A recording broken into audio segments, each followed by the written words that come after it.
We welcome in at this time ESPN's Dan Orlovsky, NFL analyst, and Dan's appearances are sponsored by Caesars Sportsbook, an official sportsbook partner of the Buffalo Bills. So, Dan, we got to rehash Bills-Chiefs here, and I really feel like we always hear the cliche, it's a game of inches, this and that. Short yardage was a big part of swinging this game in Kansas City's favor.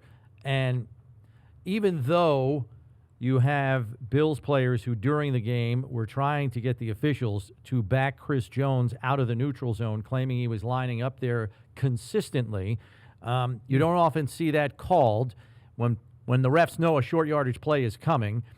All that aside, you see the Bills fail on a couple of attempts. Your thoughts on pivoting to something else when facing those situations again? Yeah, it's always the catch-22 of, are we trying to get too cute? Are we overthinking it?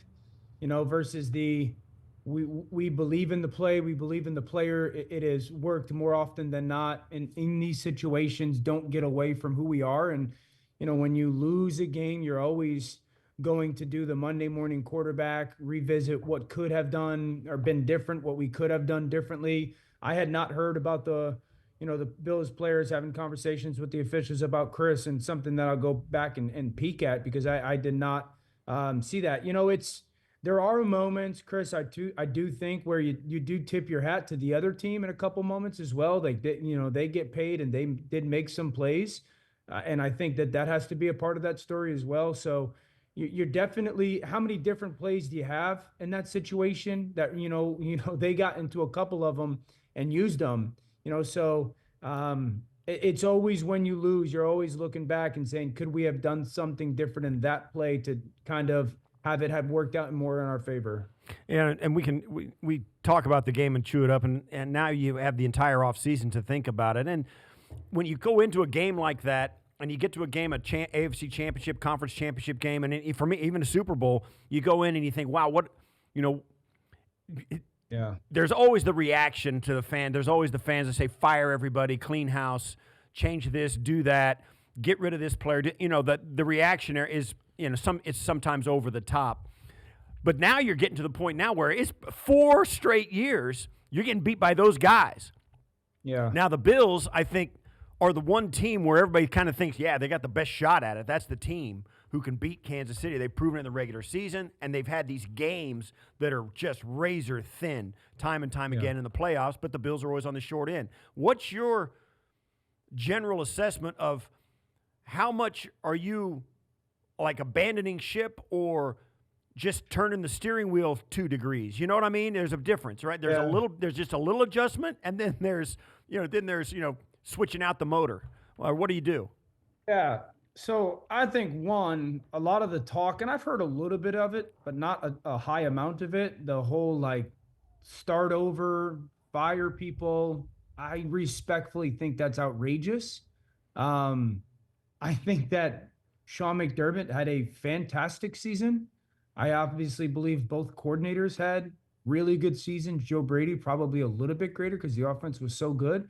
I also think they went through an organizational change, the way that they go about playing the game and the way that they philosophically, adjusted that the way everyone went about it, specifically on the offense. And it was unbelievably successful until it wasn't. Steve, I've said, and far greater than me, but I don't think you change anything. I think the hardest part is picking yourself back up and doing it again, and brainwashing yourself to think this time will be different. Because I think there's a reality in that. And again, you lived it. I don't know if there's a perfect formula. I don't know if there's a magic formula. I don't really believe that. I was sitting there the other day or yesterday with Rex, Ryan, and I just kept saying, and I know I kept saying, it's shocking to me that at a game that is played with an oblong ball, it hasn't once bounced their way in those moments. It just hasn't once bounced their way. And I think that's the biggest hurdle for them, is believing that at some point will. Yeah. And at the same time, if you compare this game to the Week 11 game, I don't think where it was played was as big a factor as how the Bills went into that game, because the Bills were the ones playing in front. The Bills were the ones controlling the clock. The Bills were the ones that had time of possession edge. The Bills were running the football well enough, and at the end of the day, they're 30-something passes or 40-something passes, 30 runs in the win back in Week 11, which, by the way, is the only win against Patrick Mahomes in his last 23 starts, which is insanity. But anyway, my point is, I felt like the Bills, from the jump on Sunday, were chasing the game. And against the Chiefs, they're too efficient, they're too buttoned up, they're too detail-oriented to chase the game and also try to beat the Chiefs. I felt like the Bills were trying to do two things at once, and you can't do that. All your efforts have to be towards beating the Chiefs, not chasing a game to beat the Chiefs, if that makes sense. Yeah, you gotta make the other team, the other quarterback, try to play from a place of discomfort. Not like he's going to be unfamiliar with it, and not like he's going to be, I don't believe he's going to be uncomfortable in that situation, but you can't let them constantly be in the dictate mode. And they were still, for the most part, Kansas City was capable of dictating how that game was going to go. I mean, if you just looked at them offensively, the overwhelming theme early on was RPOs. They were just trying to make sure that they weren't in backed up or third and long or third and obvious situations. So let's be efficient, and they were, and you have to give them credit for that. And I think that allowed them to settle into the game. Both teams believe we get the game to the fourth quarter, we're going to be okay. And we believe in our guys, we believe in our quarterback to make one or two plays. The thing I would say, Chris, is I think that when you look back, and again, you're trying to find different plays throughout the game. Oh my gosh, that I've said it. I think the first down in the final drive for Josh would probably be a play that he's going to sit there and be like, I threw that check down 100 times this year, and just for some reason didn't in that moment. You're talking first and 10 on that drive? Yeah, the first and 10 when he throws the ball kind of over the middle field, and Romo said it looks like he had thrown it away, and there's a miscommunication between him and Khalil. I do believe there's the swing route out there I watched them throw it last week against Baltimore, and so right. And it's hard, but I've seen them do that. And I think control-wise, things that you can look back as a player, that's probably one that Josh is going to sit there and be like, man, I wish I would have just thrown that out there. And then the fourth down, there's been a lot of ridiculous conversation about it, a lot of it that I disagree with, because people think that, it's played on this computer. I do think being on the road hurt them in that moment. I believe if they're at home and they're able to use cadence a little bit more, that they probably get a little bit of an indicator off of that. And being on the road and having to go silent count, I do think gave, once again, advantage Kansas City. Yeah, and when you get into those moments and you do have to deal with the crowd noise and all the things that go into playing in that stadium, it's just – we look at this game, and we've said it a bunch on the show, and I'll bring it up to you. Both teams scored 4 touchdowns. Both teams scored 1 field goal. And yet, because of the 2-point conversions on a turnover on downs, they fumbled it once. The Bills got 2 turnovers on downs. All of that stuff is, you can't play these games. Yeah, you can't play these games any more razor thin than they have been played. All 4 of these playoff games, not the first one. I think the Chiefs won by 13 or 14 points, yeah. So, but the rest of these games have been razor thin. And the ones that are regular season seem to fall the Bills' way. And the ones in the playoffs that really mean something, the ones we always talk about, are the playoff games. How do you, and that's really the question is, there's 15 plays in this game that if they go the other way, the result could be different. And certainly you can focus on the ones that are late in the game. But did you get an inkling early in this game, particularly when the Bills come out and go 3 and out and the Chiefs go rumble 90 yards? I thought, wow, there it is, and this is going to be when the Chiefs finally flex. Did you have any inklings early that this might be a different kind of game? Well, I do think that Josh came out a little hot, came out a little juiced up, and his adrenaline, it was on fire for sure. I wasn't, when they went right down the field, because I feel like everyone has done that this playoffs to them. I was like, they'll settle in. They're very good at their adjustments. They're too well coached of a football team. Steve, honestly, I thought they got the ball back. Once Phillips makes that sack, I thought this will be it. I truly believed, and again, you're not supposed to have favorites and bias. I no bigger fan in Patrick Mahomes than me, but also I feel the same way about Josh. And I truly believe like Buffalo's going to go down and score, and they're going to do it perfectly. They're going to milk the clock. Josh is going to make a play or two. They'll be super efficient, and at some point they'll make a completion and man coverage, and it just didn't happen. And it was that 3 or 4 play stretch that didn't happen for them. But I didn't have an inkling early on that I knew the game was going to come down to the fourth quarter. I think everyone knew that. Some quarterback was going to make a play or not make a play, and that was going to swing the game. Yeah. So as we kind of look ahead for us, like next season and all of that stuff, it's hard not to look at different ways of skinning this cat here because you've tried 4 times and it hasn't happened. And look, I've got all the respect in the world for Buffalo's coaching staff. I think they're very good, to your point, as you said earlier.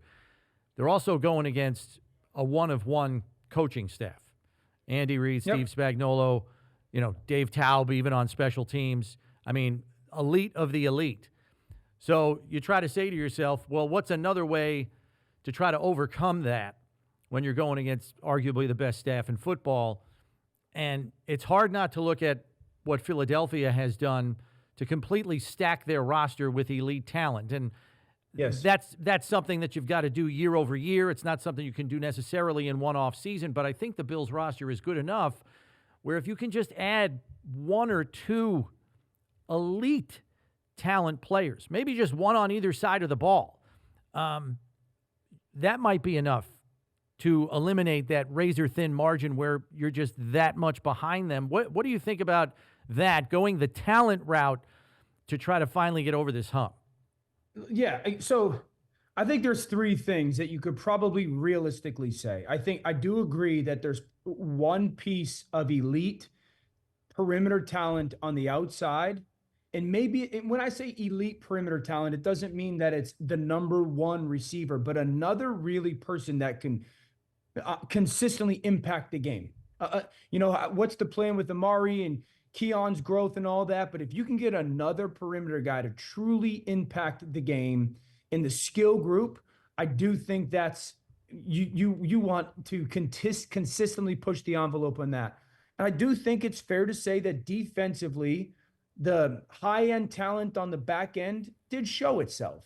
Benford's injury was huge. And so there is a reality that you can sit there and go, they got to get a difference maker in their back end. Rasul's really good.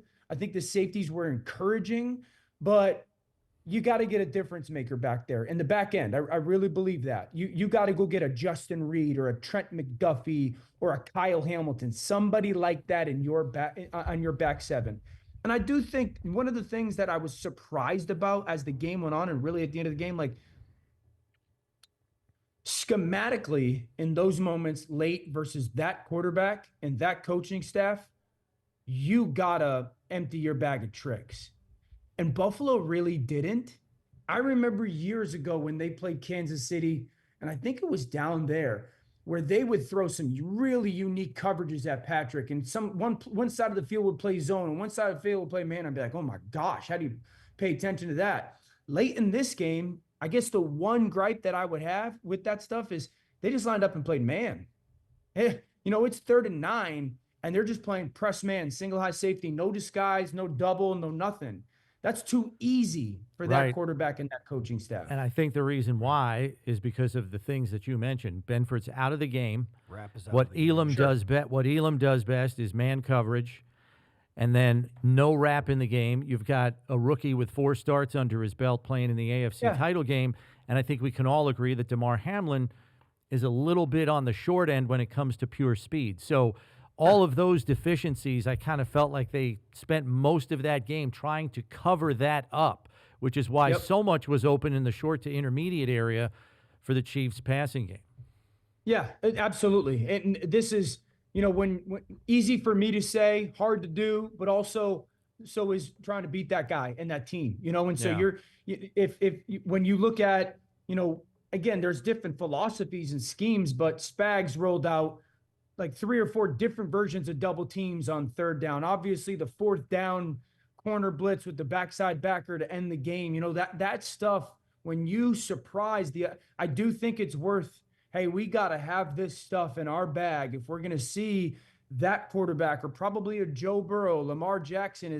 These guys are so ridiculously good that if you let them know it before the snap, you're so behind. And I do think that, again, trying to push the envelope of no stone unturned, can they create a package that in those moments, maybe they deploy late in the season or late in the playoffs, that are so game plan specific for those guys and those quarterbacks, that give them a little bit of an even playing field and or advantage? Are we at this point? We're in an era now where you've got guys coming in, and particularly college guys. And look at the kid in Washington, Jaden Daniels, who just walk in, and they've been playing 7-on-7 their entire life, and nothing really scares him. He's the right kind of personality. He's not this big, strong guy who has to stand in the pocket and get clotheslined like the guys back in the 1970s, So you've got these guys who physically don't look like the quarterbacks of old, but they've got it upstairs.